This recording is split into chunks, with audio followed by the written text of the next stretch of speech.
progress. Okay. Hello, everybody.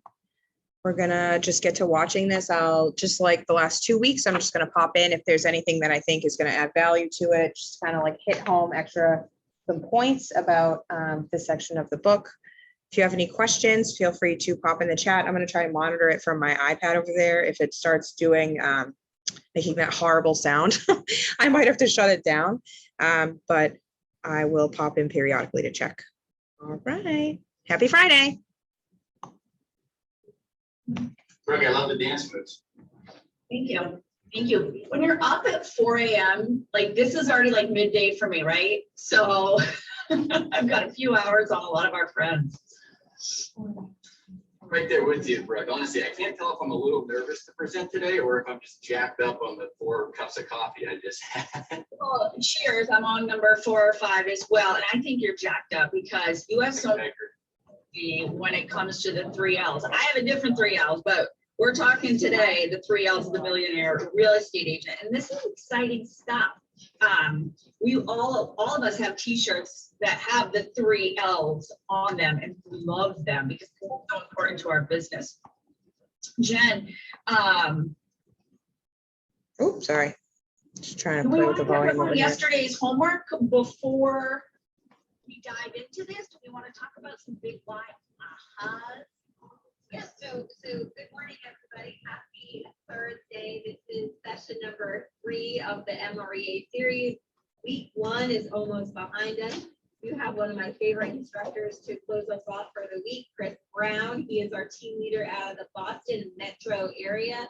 He is out. You're going to love him and the content today. So yes, today I would love to just recap. Brooke is sending out our recaps every day after our meeting. Every day you guys get the recap of what we talk about. And even if you weren't here yesterday, you know we said, hey, listen, take time to do what? Your big why. That's right, to create your big why.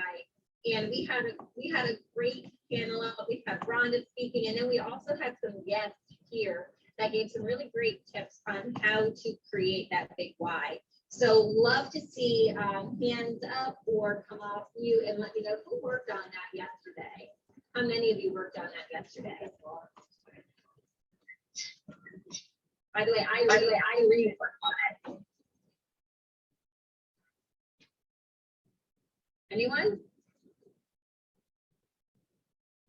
All right, we gotta work on that homework thing. I know probably we've all been out of the pre-licensing school for a little while and other kinds of school for a little while. I did. Who was that? That was Nancy. I couldn't get myself unmuted. Oh, Nancy. Hi, Nancy. Well, good job for working on that. Are you on a boat or is that just your background? I'm sorry. Looks like you're on a boat. I think that's just No, that's the background. Yeah.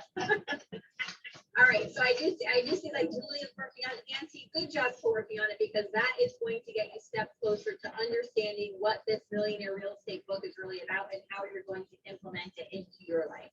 So, so Nancy, thank you, and Julia, thank you. Guys, keep working on that. And without further ado, let's dive into session 3 with Chris Brown as our instructor. Chris, take it away. Well, thank you, Jen. I really do appreciate it for having me here today. And this is definitely one of my favorite topics. It's one that I grasped really early on to my career. Actually, I would say it was 4 days into my Keller Williams journey. And I guess I should start off by saying I started when I was 19 years old. I was born and raised in the Worcester area. So I was in the Worcester area when I got my license. I joined Keller Williams in Worcester back in 2014. So I've been with Keller Williams. This will be my 8th year with them. When I was 19 years old, I didn't have a lot of friends and family that were, well, first off, my friends could barely afford a home, or barely afford their rent, never mind a home. So I was kind of forced into the side of the business where it took a lot of prospecting and talking to strangers, lead generating. And so a little bit about my story. 4 days into the business, I walked into an ALC meeting that I thought was an Ignite class. And because I was told, and some of you might have taken Ignite already, or some of you might be in Ignite or watching some of the recordings, and I was told just, you need to take these Ignite courses. They're super helpful. They're designed to really, build momentum in your business. So I walked into this class, they gave us Ignite. lo and behold, it was an ALC class. They allowed me to stay in that ALC meeting. I sat next to a guy. I had no idea who he was at the time, but his name was David Hill. Maybe 2 or 3 days later, he had actually reached out to me because he had asked me a question at that table. He asked me, I don't even remember what I answered, but he asked me why I got into real estate.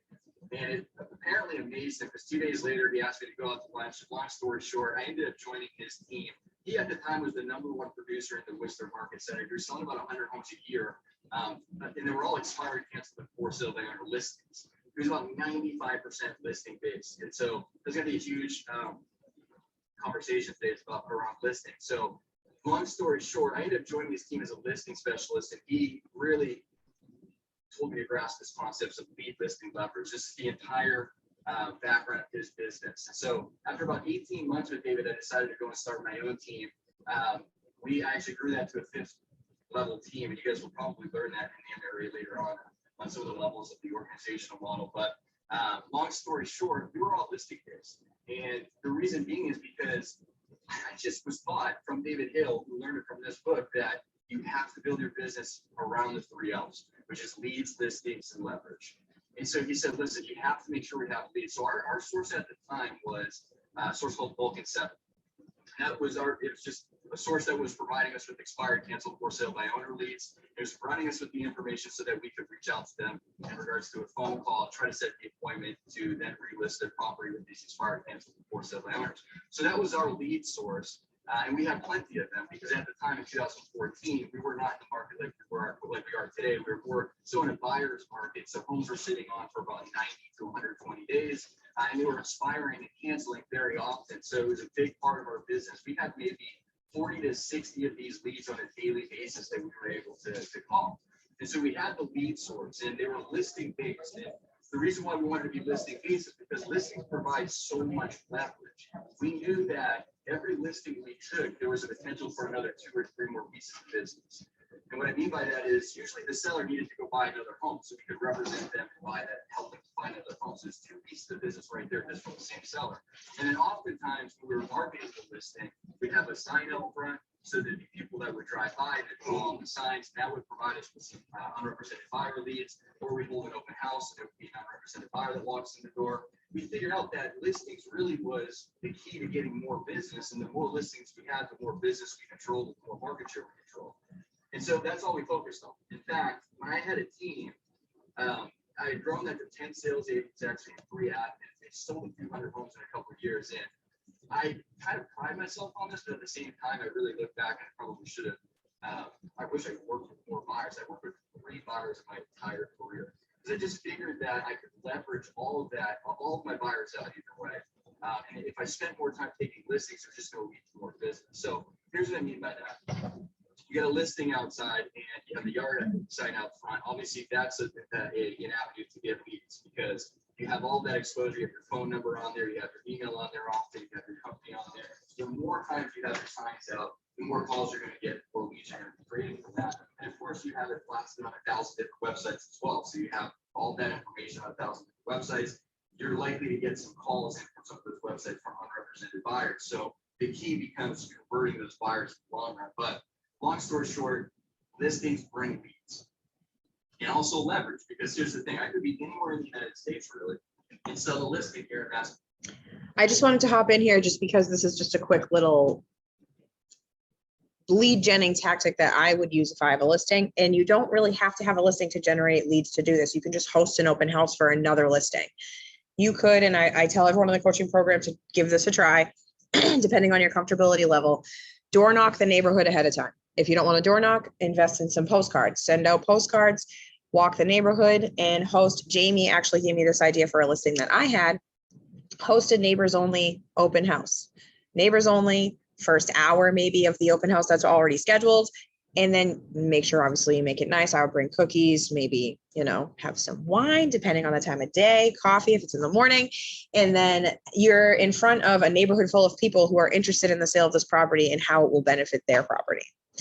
There's not a warmer set of leads if I could think, if I could create the perfect setup, that's it.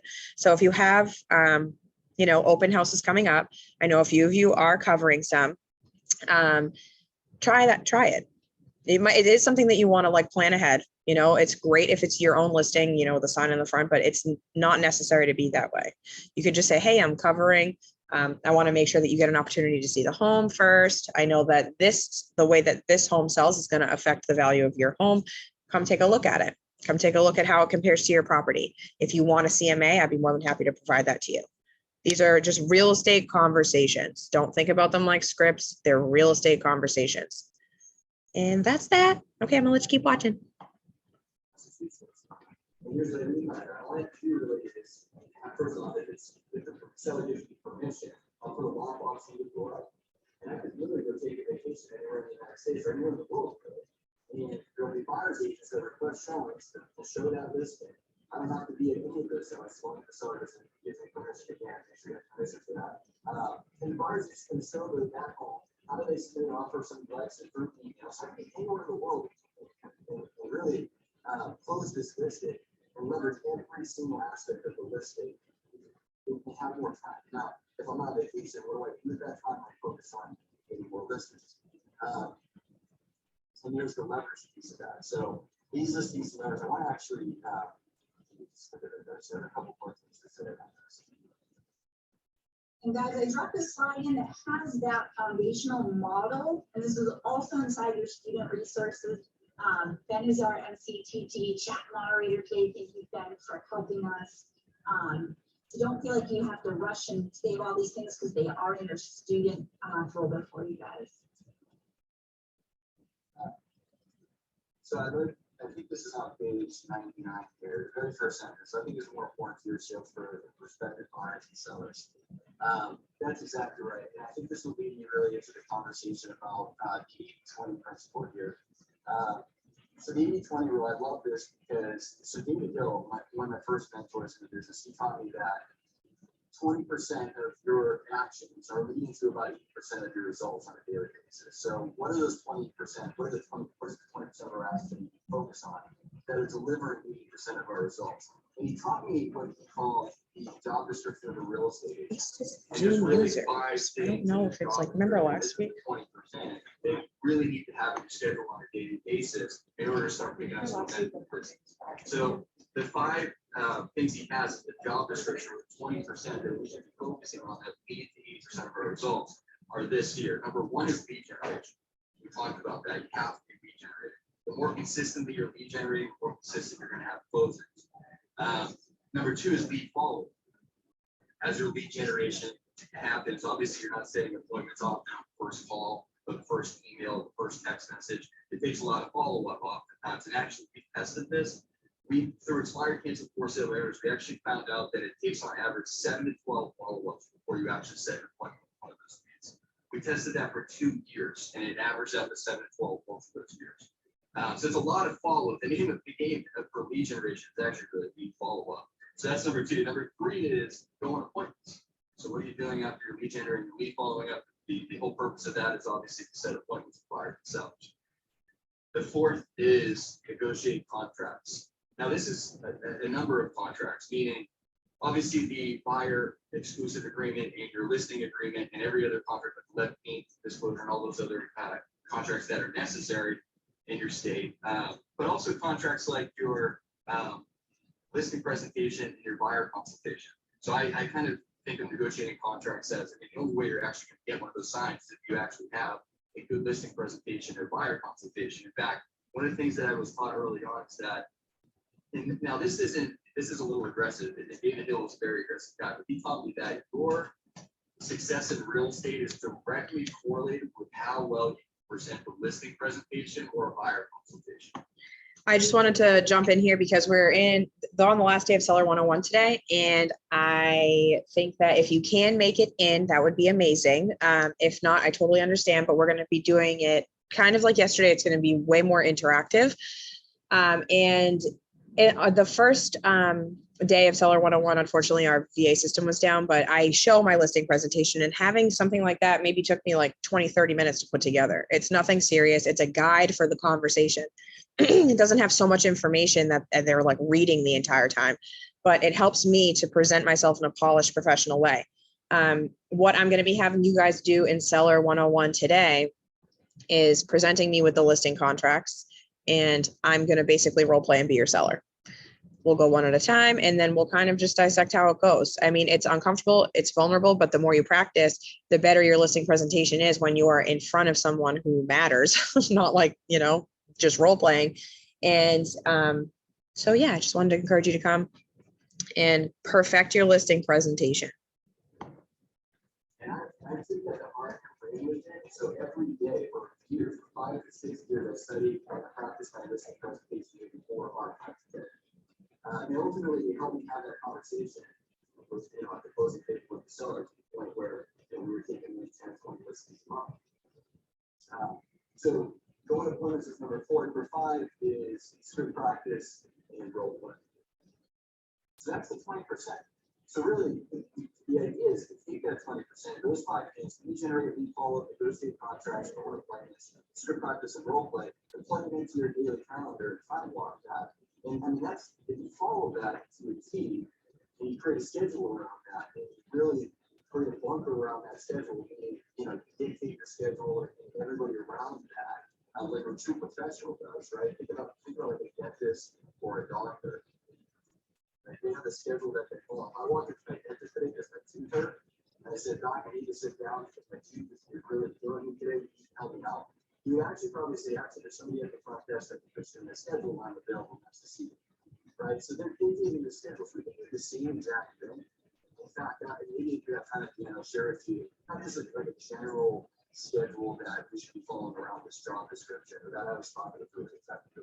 I got that actually all the way to that. So that's the 80-20 principle. This applies really everywhere, right? So I think this was actually originated in Italy, and I forgot the guy's name. Pareto. Pareto, yeah, there it is. I forgot his first name. His last name or first name?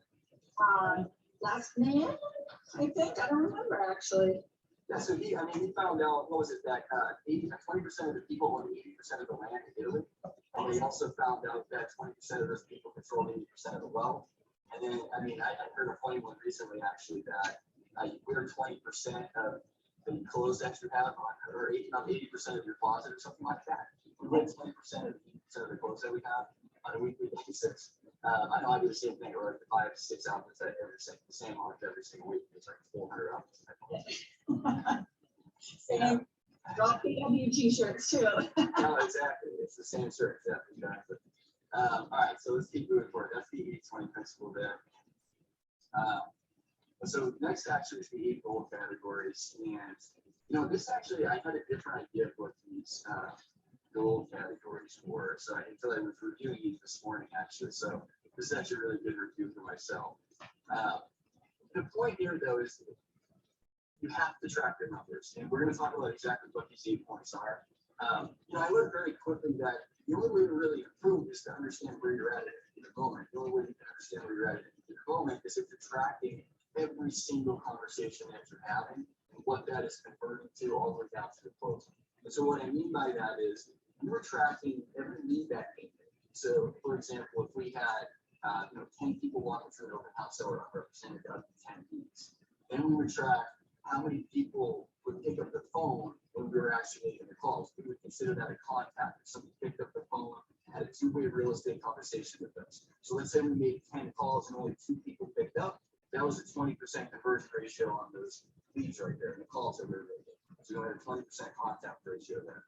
Now, from contact, we track appointment set next. And the reason why we wanted to track that is because we need to understand whether we were getting good quality leads, or we were just not having good conversations with these leads, not able to convert them at a high level. So we track the leads coming in, how many conversations we were having with those leads, how many appointments we were setting with those leads, then how many of those appointments we were converting to actual contracts. So appointments to contracts, that meaning the listing agreement or buyer agreement. And here's why we were doing this, because again, if I understood that I set 10 appointments and I went on all 10 appointments that never took a listing, that would tell me I really need to work on my listing presentation, obviously. So this would give us a really good idea of what we really just needed to focus on there in order to increase our conversion ratio. And then if we could really micromanage this, you guys will learn this actually in a later chapter. Let's say you have a goal of taking 100 listings. You can micromanage that all the way down and reverse engineer that would happen to you actually need to be converted. So if you know those numbers, so for example, when I first started, I knew take me 101 conversations to set an appointment with an expired or canceled listing. 101, and that was 8 years ago. After 7 years of doing that every day from 8 to 10:30, 250 dials, literally every day, Monday through Friday. After 8 years, it turned into 1 in 11 calls, or 1 in 11 pickups to get me an appointment. So that's just because of the repetition doing that every day. I think repetition is one of their skills, right? So this is why we're tracking our numbers. It's important to understand where you're at so that we can really help you obviously as well. So if we see that, hey, you're setting up, 10 appointments a week, but you're not converting any of these, let's sit down and work on your listing presentation or buyer consultation if you're meeting with buyers. So it's extremely important to keep a track of your numbers. Now I want to dive into, so then you talk about the annual categories a little bit. So leads generated is what they're talking about is the first number there. So that's exactly what I was explaining. 2 is listings is what they're, so this is a little bit different than what I was explaining. So leads generated is number 1, is what they're teaching you to track and doing your real estate agent. Listings taken is number 2. So we used to consider listings taken as both it's both a seller and a buyer. So if you sign a contract with a buyer or a seller, that would be considered a listing taken. Number 3 is contracts written. Number 4 is contracts closed. Number 5 is money. Number 6 is people. Number 7 is systems and tools. Number 8 is personal education. So for each of these 8 categories, you should say someday 3-year, 1 year, 1 month, and 1 week goals. That's what it teaches the millionaire real estate agent. So you should be really asking yourself the questions: how many leads must I generate this month, this track? So when I consult with top agents, for example, or when I'm recruiting, and somebody asks, and we're going over somebody's business, and somebody, let's say, has it's $20 million producer, they're looking to get to a $40 million business. One of the first questions I ask them is, what's your goal? So they tell me it's 40 million. Then I say, do you have enough leads that if you were converted them all today, you'd be able to hit 40 million in volume?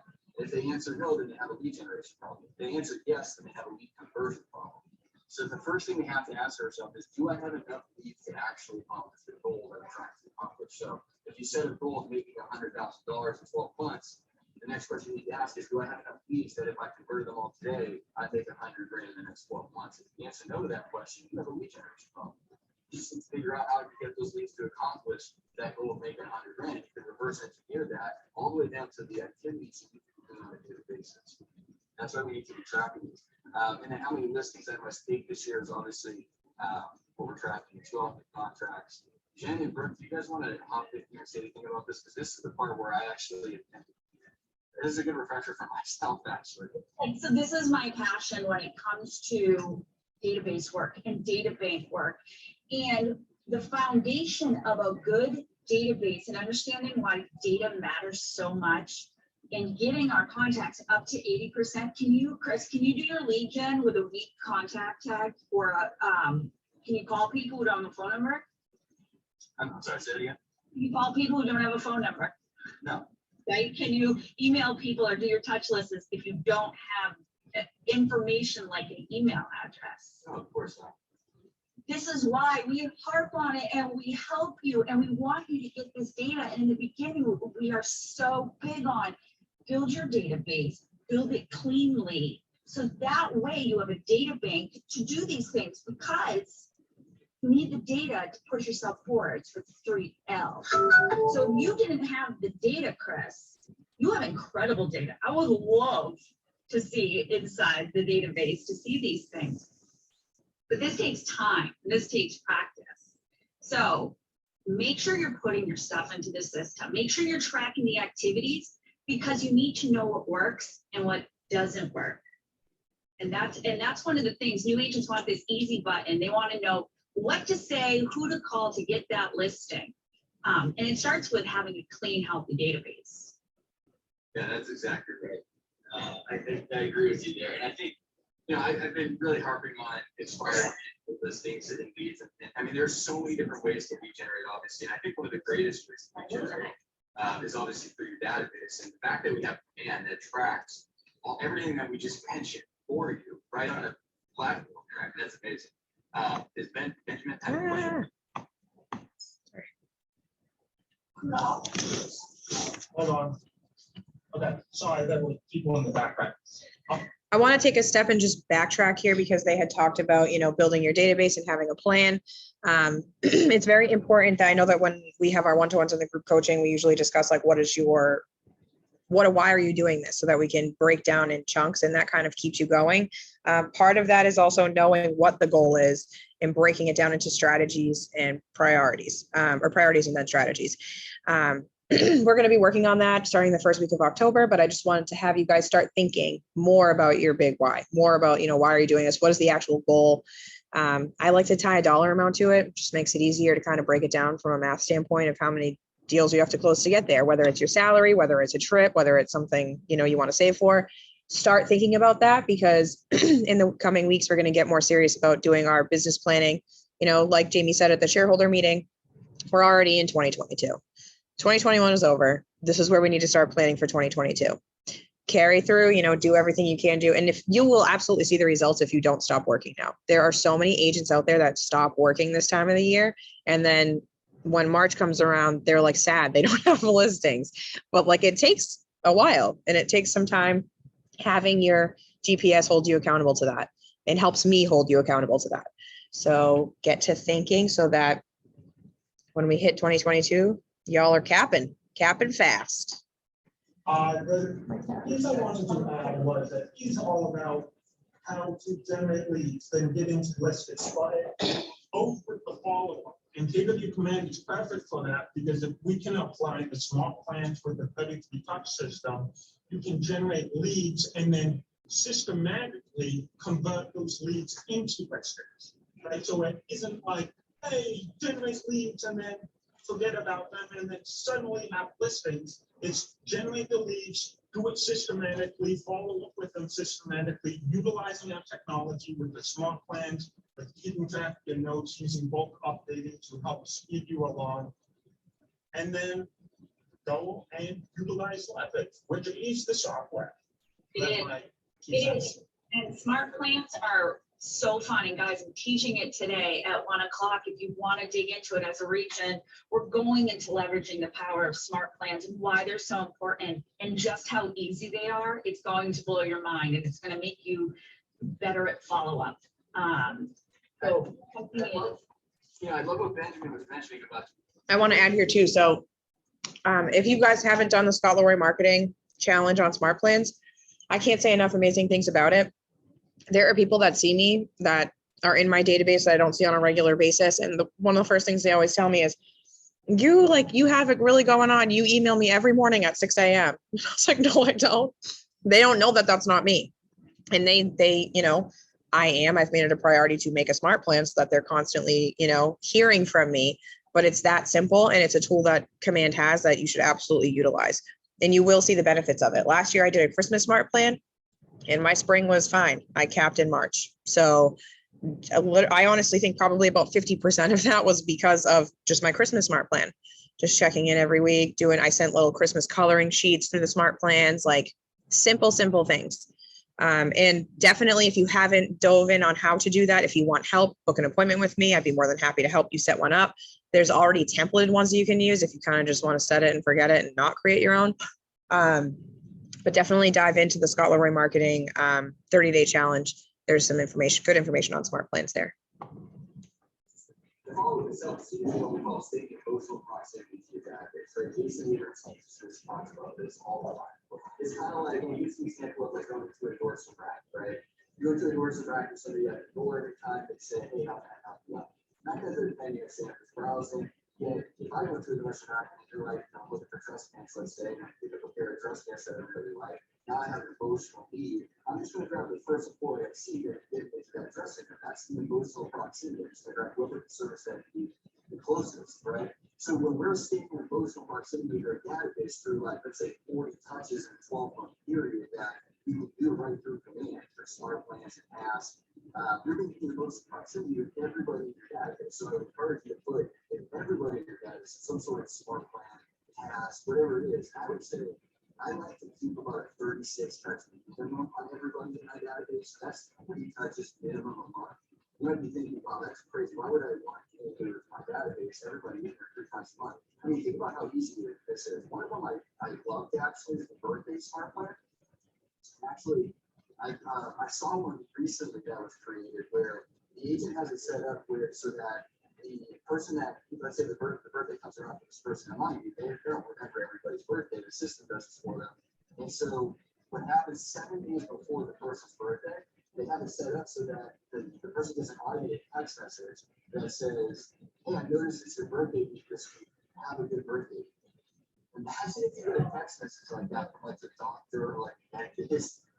And so they had that set up, and then I think it was 2 days later they had a task so that they would put a postcard in the mail, snail mail. So it was 5 days previous to their birthday, so that when it went through the mail, hopefully it takes about 3 to 5 days for snail mail to get there, so that they get that. And then they get a call on the actual birthday, that's the third touch. And then finally after that, I think it was 2 days later, they get an email that says, hey, how was your birthday? Did you do anything fun? That's 4 touches out of the 36 right there, right around somebody's birthday. You can do a neighborhood nurture that's 2 times a month, right? Bi-weekly. That's 24 touches right there. So by staying in emotional proximity with your people, that's how they become lead generation machines for you. And so, for example, I believe the million real estate teaches, and I don't even know if we're actually supposed to be talking about this on this topic, but this could be a completely different topic. The million real estate agent teaches that if you have 200 people in your database that love, trust, and respect you, that are your best, right? It's people that you're communicating with, and you put them on 36 touches over 12 months. On average, you'll generate between 20 and 36 deals every single year by hyper targeting and marketing to those people. Because what happens is, now it's not those 200 people that give you the business. It's not the 20 or 36 deals from those 200 people. It's maybe, I think they said 5 to maybe 7 will come from those 200 people. However, they'll start referring to your business because you're in emotional proximity with them so often that, let's say when they sit down at their lunch break and their coworker walks in and just got a raise and now has enough money to put it down payment on home, they just got an email from you that saying, hey, what do you think they're going to think about and refer to that coworker? So that's how we stay in emotional proximity. The easiest way to do that is smart plans and tasks. I think that's a little off topic. No, it definitely was interesting. And you know what? So my internet is really not working well, so I'm just going to chime in every once in a while. But I think that this is such an important piece because I want to ask this for the 78 associates here. How many of you have a system like this in place right now where your database is being communicated to at this level? Put your hand up.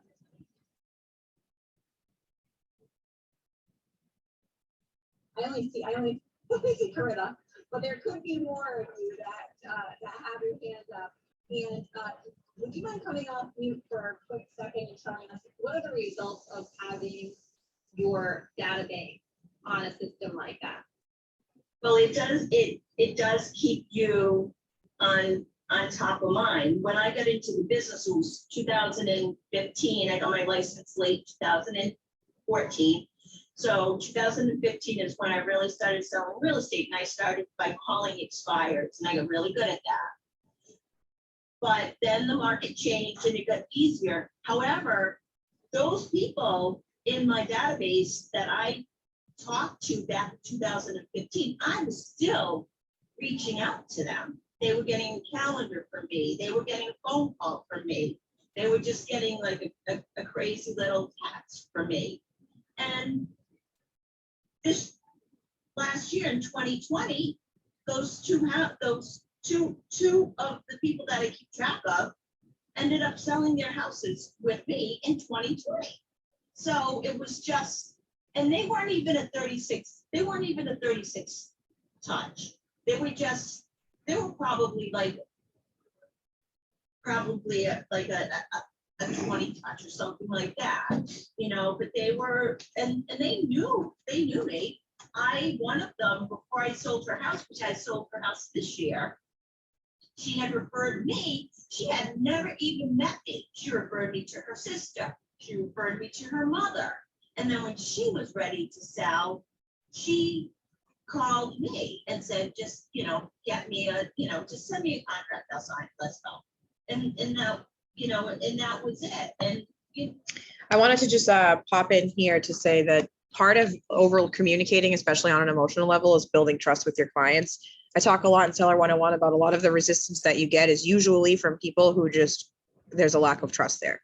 For whatever reason, maybe they were burnt in the past. Maybe they just feel like, I've been told that realtors are worse than used car salesman when I've been cold calling. So you'll get your fair share of colorful language, but either way, you building the trust and letting them know that you have an interest in, you genuinely do, you know, of like, okay, I want to see how they're doing. Like I want to be of service. And if you're coming from a genuine and really just a genuine place, people read that and they understand that and they trust you and they're more willing to use you for business and refer you out. We all understand though that there's only so many hours in the day. And once you get a little bit busier, it's harder. Like Matt is in the room. He's got a listing. It gets hard. If you had like 1 or 2 or 3, once it's under contract, there's a lot of deadlines. You might see me over in the corner. If you're in this room, I have a closing today. So I'm doing a lot of multitasking. I also have a financing deadline today. So these are all things that I'm having to multitask. You will get into a point of your business where it's important to set the systems in place, like the smart plans and like doing that so that you don't drop the ball when you're busy within the transaction. So I just wanted to read, it's from page 106. It says systems are simply the repeatable processes that allow us to duplicate magnificent results easily. You may create a listing appointment checklist or a 10-point marketing plan for your listings. Whatever the case, it will be defined by your standards and repeatable by others. Your administrative people leverage should also bring tools that are what they do their work with, from phone systems to computer networks or websites and marketing packages. So right now, because obviously when you're in the beginning of your business, you're not going to hire an admin. You're going to utilize the tools here. So these are systems that you can build. And then in time, when you get to another level of your business and you're ready to add an admin or have someone manage this stuff for you, it's easy for them to do. It's not like you're having to take a ton of time to train them. And I know that, you know, you want to be thinking about that. I know you're all new agents and some of you are probably like, what are you talking about? I've not even closed a deal yet. It doesn't matter. You want to be thinking about constantly growing your business. And what am I going to do when I get there? How am I going to be ready for that? It's a matter of when you get there, not a matter of if. You know, like, I have stories like that, but people, like, I just did it. One woman, she up and left Florida, and I was reaching out to her constantly. Her son was living in the house. He was graduated college, was moving on. I got an email from her. Hey, you called. I called. She said, it's on my house. I said, great. I'll go meet you. She goes, well, I live in Florida. Send me the contract. You know what, you're just proving the point here of when you have a system, and whether you haven't started it yet or you're halfway there, you are going to, if you get it started, you are going to see the results of having a system in place and being top of mind. So thank you so much for adding that, because I just want you guys to know that. Chris, you made such a good point, and so many of us, regardless of how many years we've been in business, have not mastered this yet. It's been a while. I have been entirely prospecting based my entire career. And what I mean by that is, it was constant 8 to 10:30 every single day calling expired sports of arts. Because I never focused on building a database, nurturing the database, nurturing my past clients. So really, my style of business kind of just turn and burn. I mean, we sold it, we kind of just forgot about it, and that was it. And I totally regret that, because I know if I create a system, now obviously all of those people are now in a system now 36 times. But that was something I regretted throughout my career, for sure. So I would not make that mistake again. Now, one thing I'd love to just touch on really quickly before we get off there in a few minutes, I'd love to just really circle back to the 80-20 principle one last time. I think, I think I was touching base on the schedule just a little bit. One thing that had really helped me kind of organize my days and really focus on the 20% was just here's the general schedule that I was told from Jeff Glover. Now, Jeff Glover is, he sells 1,000 homes in this team, sells 1,000 homes out in Michigan. So the guy knows what he's talking about. Okay? So he tells us and he teaches that from the moment you wake up until about noon, the schedule should really be client generated. And that could mean a number of things, right? It could be calling expired cancel for 7 hours. It could be door knocking. It could be sending out handwritten notes. It could be following up with your database. It doesn't really matter. It should be your client generated between the time you wake up until about noon every day.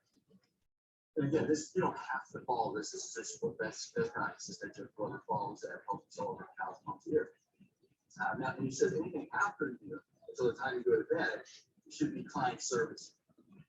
So showing homes to your buyers, going on home inspections, meeting the appraisal after listed, anything that has to do with client servicing, making sure the client is being serviced or making sure the deal is being closed. And he says if you follow that schedule, it should lead to a really consistent business. And what he plugs in throughout that schedule, obviously, is those 5 things: lead generating, follow-up, negotiating contracts, going appointments, and script practice, role play.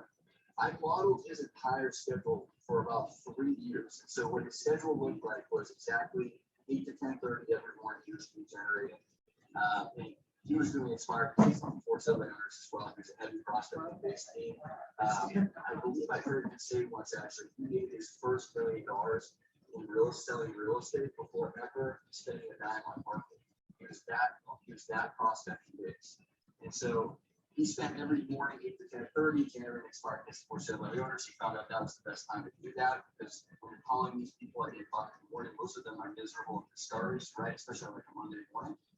Their home hasn't sold, they think it's ugly, they're frustrated, they might have had a bad experience with their realtor. So if you call somebody at 8 o'clock in the morning, if you're enthusiastic as hell, it is going to draw them to the phone, right? And so that's what he teaches. That's why I focus on between 8 and 10:30.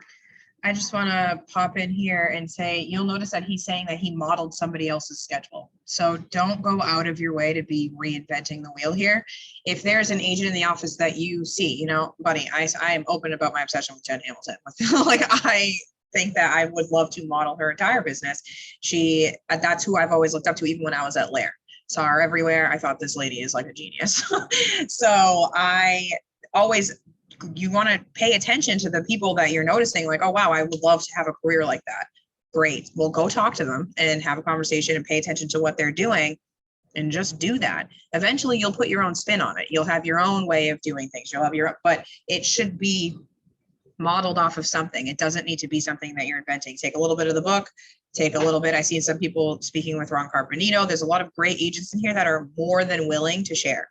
So go talk to them and model your schedule, model your behavior, your, whatever you got to do to get to where they're at. It makes it feel tangible. If they are doing it, there's absolutely no reason why you can't be. So go have some conversations with people in the office. Oh, I think we're actually that means you should go to Oktoberfest. Plug in it. If Ashley's on here, she's going to like that. Oktoberfest is never fun. He is so enthusiastic, really hard to do. And so that's what he's doing. And from I think it was 10:30 to 11:30, he was doing lead follow-up. And 11:30 was the first time he checked his emails all day. And the reason why he did that is because every negative thing that happens in this industry happens right here. Your client's fired, you're going to get that email. You get the deposit release, it's going to go right to your email, right? So he didn't want to wake up at 6 a.m. every morning, check his email, and see deposit releases or some client complaining or whatever it was, right? So he waited until 11:30. And then from 11:30, I think until 12, he had his emails, and then he went on a working lunch. He followed from 12 to 1. So that means when he started off, actually, from 12 to 1 every day, he was trying to have lunch with the top producing agent. Hey, I'll buy you lunch, I'll buy you a coffee, let me just take your brain for an hour. So he would do that every day and start learning the business that way. And then as he became a top producing agent, his working lunches became his mentor and finding people for his team. And then from 1 o'clock to 6 o'clock every day was appointments. And what do you think he was doing if he didn't have any appointments those afternoons? He was going right back to lead generating, right? Because that's all we can do. We can't be a real estate agent without a client, right? So the only way to get a client is to lead generate. So that's all he filled his days with. And then I believe he checked his emails again once at night, and that was I don't remember the time. It was at 6:30 or 7 o'clock. And that was his schedule. And he worked on Saturdays until 2 or 3 in the afternoon. He took the Saturday afternoons off and Sundays off. And he did that for years and years and years, and now he's selling 1,000 homes. So that was just a kind of a really quick breakdown of what that 80-20 principle looks like in action, if that makes sense. And then do you have this all time locked on a calendar? Like, do you use the Gmail calendar? How do you do this? Are you paper-based? I feel like time blocking is one of the things we all struggle with helping our agents through and getting them to stick to these time blocking calendars. It's constantly talked about. Yeah, it was a struggle for me at first as well. I think that ultimately when I read the one thing, I learned that the myth of having a balanced life, right? There's no such thing as a real balanced life. It's all about counterbalancing. When I kind of really grasped that, that's when I learned the power of time blocking. And because, you know, as a 20-year, you know, mid-20, 25-year-old kid going through and building a business, I also wanted to be fit. I also wanted to have a relationship. I also wanted to do all this stuff. I didn't want to work just 60, 70 hours a week selling real estate, have no life. So, you know, I had to counterbalance if I wanted those other things, like a fit body and a girlfriend or whatever it was. And so what I learned is that if I could just protect my time, do those things during the day. So for example, for me, it was waking up at 4:30 every morning. And I always, when I say that, some people go, wow, people just wake up at 4:30. I chose to do that, but it was a difficult decision, number one. And I always ask, when do you think my days actually started? If I woke up at 4:30 every morning. Everyone says, well, probably like 4:15, right? 4:20. It was false. My day always started the night before, because I would never be able to get up at 4:30 if I went to bed past 10:30, right? So I had a bedtime every single week. I had 10:30, well, Monday through Thursday, really. And then I would wake up at 4:30. I'd go to the gym, and that was my physical fitness side of my life, right? So it's counterbalancing that part of my life in the morning. And I'd get into the office by 8 o'clock, do my finances and my business between 8 and 10:30. That's my lead generating. My lead follow as well was included in that. And then my appointments were in the afternoon as well. So I just followed that schedule to a T. Now, do you think that during lead generating time, I was, I don't know, thinking about the gym or going to the gym during lead generating time, or, you know, taking somebody out to breakfast, right? Or something, you know, it wasn't happening. So you have to really learn how to kind of just block everything out like that. And eventually, people start to recognize it. People knew not to come to my office door between 8 and 10:30. And we have an email away message set up. You can literally sit down at 11 o'clock in the morning and watch people over a couple of years start emailing you at 10:55 because they know you're not responding until 11 o'clock, right? So it's like it becomes clockwork. Now all of a sudden, people start subconsciously really start looking at you as a professional as well. Because every other professional in their life has a schedule that they're following to a T, like your dentist and your doctor. And ironically, we all hold similar licenses. Now, obviously, the barrier of entry is different in all of those licenses, but they hold a license and they're professionals, just like us. So, you know, it's important to really dictate your schedule and have those 5 things to the 20% that leads to 80% of yourself in your schedule on a daily basis. Well, Chris, I couldn't agree with you more. And there were so many great nuggets that came out of this morning's session. And before we finish off our first week, I would love to hear some ahas and takeaways from this morning, from what Chris has said or anybody else has dropped in here. So please let's hear some ahas, and then we'll have an action plan to take away from the end. Does anybody want to share their ahas from today? The people in the room want to kill me. I don't know if it's necessarily like an aha, but it's something else that was like, you know, like sticking to my schedule. Yeah. I'll be like, oh, I gotta pay the bill. Like, so instead of lead generating, I'm like, oh, let me go do that. Yes. No, I can do that later. It's definitely a psychological thing. Pay the bills. Yeah. It's definitely hard to stick to. And I think that it's psychological thing. Like you want to pay your bills during your lead gen because nobody wants to do it. It's like, oh, well, I'll do this over here. Has to get done. Have to pay the bills. So I've done the same thing. I think the hardest thing that I struggle with is how they said, okay, like he won't respond to an email after 11. Jeffrey talks about it a lot about real estate emergencies, like what exactly is a real estate emergency. And sometimes when you're in a transaction, everything can feel that way because I'm a big believer in people's energy. You can feel people's energy through an email, through the phone, through wherever. They don't have to tell you they're mad to sense they're mad or whatever. And that sense of urgency in their energy and your client's energy is always going to be there because this is the only thing that it's like, you know, upheaving their life. They're moving, they're switching schools for their kids. Like it's hard. That doesn't necessarily mean that everything that happens in the transaction is an emergency and needs to be responded to within 10 minutes. But I got into the habit of doing that. And then that was the expectation of my clients. A lot of the feedback was, oh my God, Sarah will answer me at 2 a.m. And it was like, that's a mistake. So I have to, my big aha is like, I loved that he sets a message every morning that he won't be responding to emails till after 11. Like I'm definitely going to have to start doing that because that's what I struggle with. And you may too, because I, you know, just like any other realtor struggle with all right, I have to do lead gen right now. It's very easy in my head to make the excuse of, well, there's a financing deadline in 7 days that I really should check in on. So Everyone struggles with it, and that was my aha. Amanda, you got anything? I'm really calling her out, putting her on the spot here. Not really. All right, no problem. No problem. Zoom user. I don't know who the Zoom user is.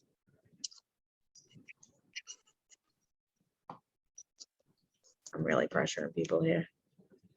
Well, Zoom users just listening in, but those are some ahas and takeaways. We'll listen to a few of theirs and go from there. If you guys think of any, don't jump all at once now. No, y'all really want to share. What I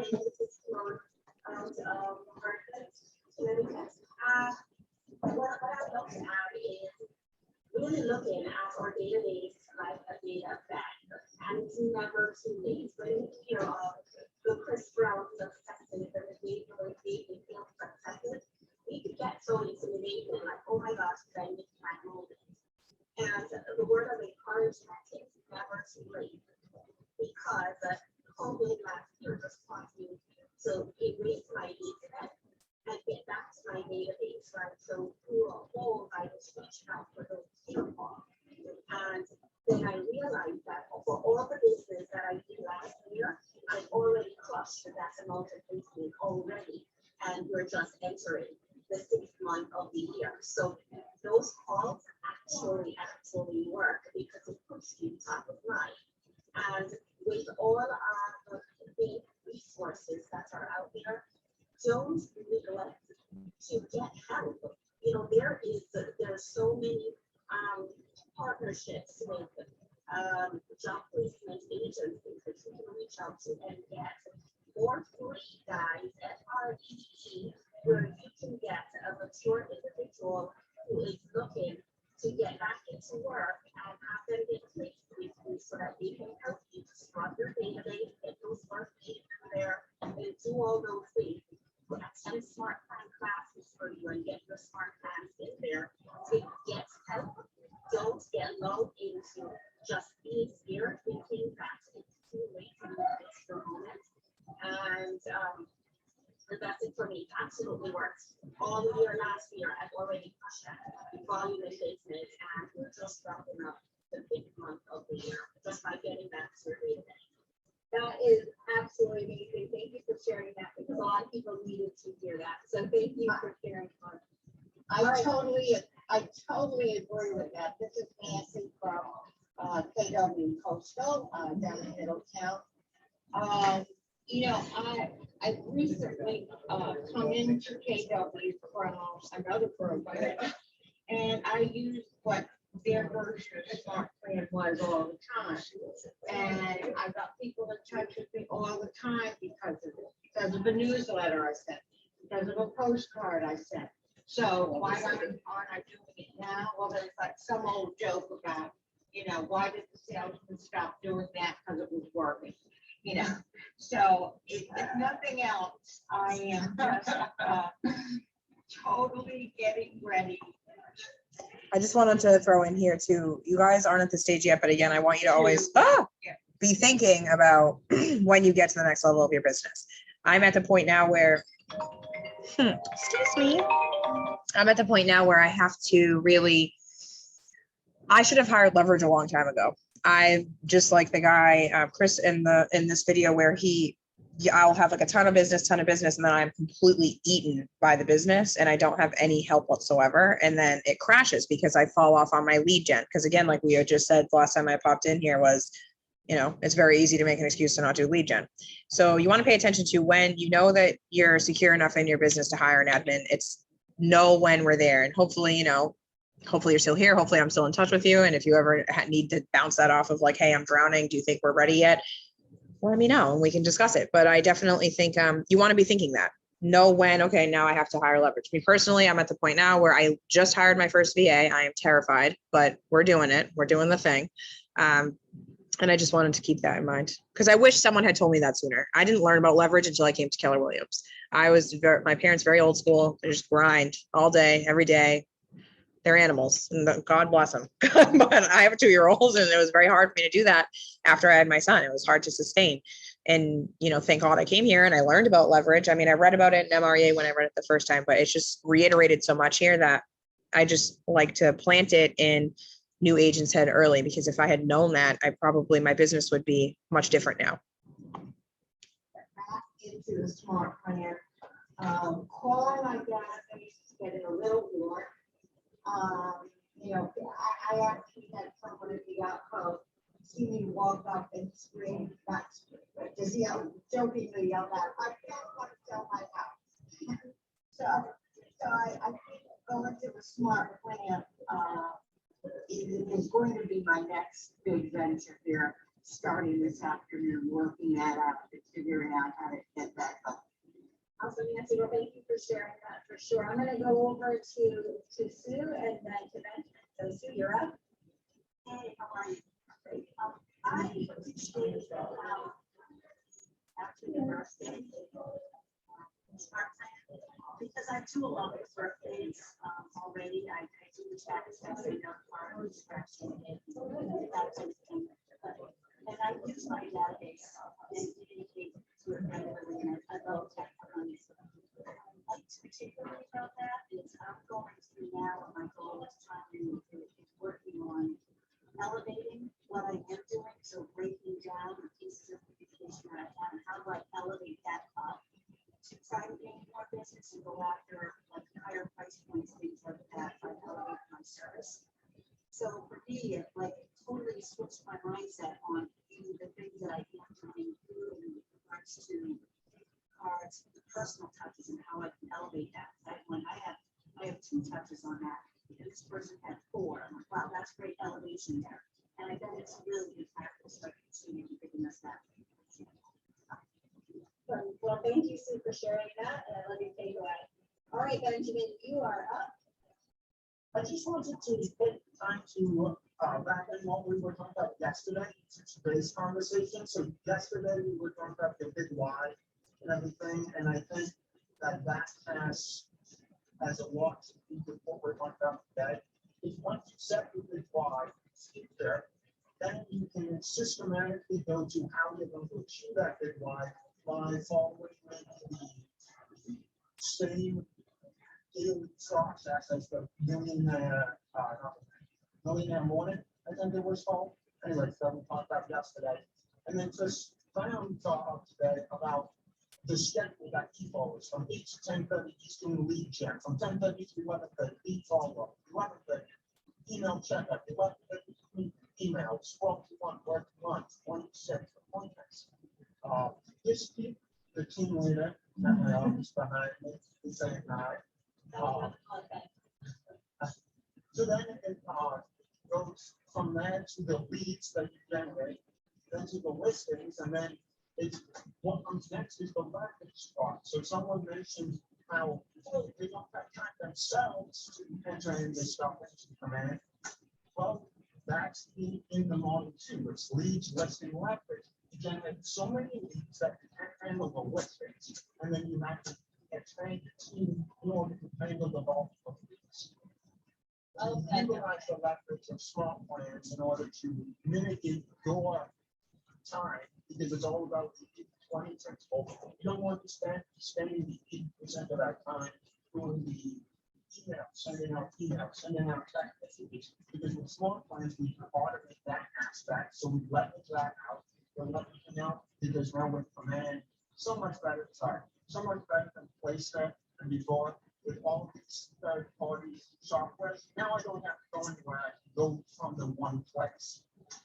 You are absolutely right. You're hitting it on the head. My command system and track my numbers. Well, thank you so much, Benjamin, because you kind of have that passion. I know there's a lot of passion behind there. You have the passion to deliver what we all needed to recap. So thank you for that. And all right, Andrew, we only have, actually, we're out of time, so I am going to add Andrew on here. You've had the hand up. So Andrew, go ahead. What's your aha take? Sure. Your action plan, and then I'll go to Lauren. Thank you, Jen. I'll make it quick for everybody. I love what we were saying about the 7 to 10 follow-ups. It reminded me of my last business. We had a 2% one-call close rate for our leads. So what I used to tell my associates was, you're making your job 50 times more difficult than it used to be by not following up. So that's my takeaway today. I need to remember to follow up better. That's my takeaway too. So I'm going to end it here, but I just wanted to discuss that the big takeaway is really, you can call 8 million people once and you're not going to see the increase in your business as consistently following up. And we're lucky enough to have Command, and Command has smart plans, which makes it very easy to do that. So if you continue to follow up, you utilize what you have available to you, you work with me, you work with, any leading agent that you want to mentor with, just, focus on how you plan to run your business. We know that it needs to be based in leads, listing, and leverage. Right now, in the phase of business of the people that are in this class right now, we need to be focusing on leads and systems, especially to consistently generate those leads. And then we'll be good to go. So if you guys, I don't think anyone has any questions or anything, but we have Seller 101 today at 12:30. That is going to be very interactive. So if people can manage to come in, that's great. We're going to be doing some listing presentations. I hope to see you all there. I know, Amanda, you have babies, so don't worry, no pressure. I might But if be you're able available to and you want to come, I might be able to if you want to come, it might be, I think you'd think it's fun. Yeah, I really want to be part of it. Yeah, it should be pretty cool. It might be tough, but I'm going to assign you guys. It's going to be interactive to the point where I'm going to assign you an address at the beginning of class. And within the 2 hours, I would like you guys to do your CMA, get your listing contracts together. I'll print them for you, and then present them to me. If I can get another person in here to be a mock seller so we can do it at the same time, that's what I would ideally like to do. But if I can't, I own 2 houses, guys. Give me the list. It's a competition. So I'll see you guys later.